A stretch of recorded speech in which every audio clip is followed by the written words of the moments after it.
여러분 안녕하세요. 든든한 동반자 이막뉴스입니다. 오늘은 에어컨 아끼다 병원 갑니다. 그런데 70만 원씩 받는 사람도 있습니다. 라는 주제로 알아보려고 합니다. 지금 뉴스 보셨습니까? 7월 들어 온열 질환자가 급증하고 있고 무더위 쉼터에는 어르신들이 몰려들고 있습니다. 어떤 분은 말합니다. 에어컨은 전기세 폭탄이라 못 틀겠어. 또 어떤 분은 선풍기만으로 버티다가 열사병으로 응급실에 실려가셨습니다. 하지만 반대편에서는 하루 24시간 에어컨을 틀어도 전기세가 28,000원밖에 안 나왔다는 분들도 있습니다. 그 차이는 뭘까요? 무엇보다 놀라운 사실 하나. 정부가 최대 70만 원까지 전기세를 대신 내주는 제도가 있다는 겁니다.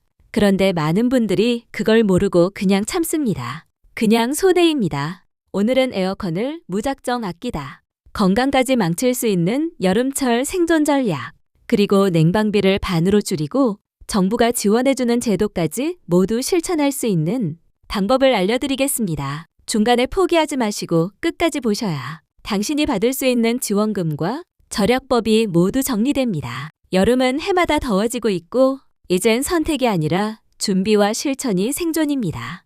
본격적인 내용에 앞서 좋아요, 구독, 알림 설정 부탁드립니다. 여름이 오면 무더위도 문제지만 진짜 무서운 건 냉방을 꺼리는 습관입니다. 특히 우리 시니어분들 중에는 전기세가 무서워서 선풍기만으로 버티시는 분들이 많습니다. 하지만 그게 오히려 건강을 해치는 길입니다. 온열 질환으로 병원에 실려가는 분들 대부분이 60세 이상이라는 사실 알고 계셨나요? 병원 통계에 따르면 무더위에 취약한 어르신들이 에어컨 없이 실내에서 버티다 탈진하는 경우가 많습니다. 몸이 스스로 식지 않으면 체온은 올라가고 심장은 과로하고 폐와 신장까지 무리가 갑니다. 더 무서운 건 스스로 덥다는 걸 잘 느끼지 못한다는 점입니다. 나는 괜찮겠지 하는 순간 위험해지는 겁니다. 그렇다면 에어컨을 쓰면 되지 않냐고요? 맞습니다. 그런데 문제는 전기요금이죠. 많은 분들이 아낀다고 에어컨을 껐다 켰다 하시는데 사실 그게 더 많은 전기를 씁니다. 특히 인버터 에어컨은 처음 켤 때 가장 많은 전력을 소비합니다. 외출했다가 돌아와서 다시 켜면 실외기가 몇 분 동안 최대 출력을 내면서 돌아갑니다. 이게 고속도로에서 멈췄다가 다시 가속하는 것처럼 연료를 엄청나게 잡아먹는 구조입니다. 차라리 30분 외출이라면 그냥 켜두고 나가는 게 낫습니다. 계속 켜두면 온도 유지만 하면 되니까 에너지 소비가 줄어드는 거죠. 또 하나, 제습 모드에 대한 오해도 많습니다. 조용하니까 전기 적게 먹겠지 하시지만 실제로는 실외기가 냉방처럼 계속 돌고 있습니다.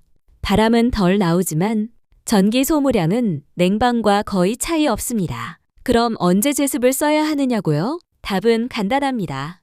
처음엔 냉방으로 집안을 시원하게 만든 다음 1에서 2시간 뒤에 제습으로 바꾸는 겁니다. 그러면 냉기는 유지되면서 습도만 날아갑니다. 훨씬 쾌적한 상태가 되는 거죠. 그리고 정말 중요한 게 있습니다. 리모컨에 있는 마법의 버튼 하나입니다. 자동, AI, 에코, 스마트 이런 글자 보이시죠? 그 버튼이 전기세를 절반으로 줄여줍니다. 이 기능을 켜면 에어컨이 설정 온도에 도달한 후에 스스로 실외기 출력을 조절합니다. 사람이 몇 명 있는지 실내 온도와 습도가 어떤지까지 파악해서 알아서 풍량을 줄이고 전기를 아껴줍니다. 그냥 냉방으로 계속 틀어두면 도달한 온도에서도 계속 강하게 돌아가죠. 그 차이가 바로 전기요금 차이로 이어집니다. 그럼 여기서 끝일까요? 아닙니다. 정부는 더 도와주고 있습니다. 바로 에너지 바우처 제도입니다. 이건 신청만 하면 여름 전기세를 정부가 대신 내주는 제도입니다. 얼마나 나오느냐고요? 1인 가구는 29만 원, 2인 가구는 40만 원, 3인 가구는 53만 원, 4인 이상 가구는 최대 70만 원까지 지원됩니다. 이건 전기요금 고지서에서 차감되거나 에너지 바우처 카드로 받게 됩니다. 누가 받을 수 있느냐고요? 기초생활수급자, 차상위 계층, 등록장애인, 65세 이상 노인, 6세 미만 영유아, 임산부, 희귀질환자, 한부모 가정. 이 중 하나라도 해당되면 신청 대상입니다. 신청 방법도 간단합니다. 주민등록 등본과 신분증 들고 주소지 주민센터 가시면 됩니다. 신청서 작성은 3분이면 충분하고요. 2025년 기준으로는 6월 9일부터 접수가 시작됐습니다. 아직 안 하셨다면 지금이라도 바로 가보세요. 해당되는데 몰라서 못 받는 분들이 너무 많습니다. 지금까지 말씀드린 내용을 하나씩 되짚어 보겠습니다. 첫째, 더위는 참는 게 미덕이 아닙니다. 이젠 생존의 문제입니다. 특히 시니어분들은 체온 감지 기능이 떨어져서 스스로 더위에 약해질 수밖에 없습니다. 둘째, 에어컨은 무조건 끄는 게 절약이 아닙니다. 잘못된 사용 습관이 오히려 전기세를 더 많이 나오게 만들고 있습니다. 냉방과 제습, 수동과 자동, 이 차이를 아는 것이 전기세 절약의 핵심입니다. 셋째, 정부는 이미 전기세를 도와주고 있었습니다. 하지만 수십만 명이 몰라서 신청하지 않았습니다.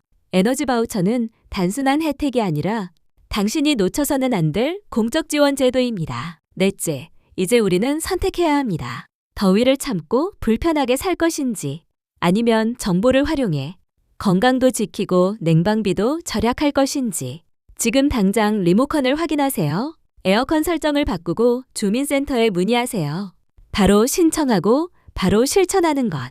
그게 여러분의 여름을 바꾸는 시작입니다. 이 영상은 2025년 7월 기준으로 작성되었습니다. 내용은 향후 변동 가능하므로 신청 전에는 반드시 복지로 또는 주민센터에 확인해 주세요. 오늘 내용은 여기까지고요. 궁금하신 사항이 있거나 잘못된 점이 있으면 아래 댓글에 남겨주세요. 여러분의 좋아요, 구독, 알림 설정은 영상 제작에 큰 힘이 됩니다.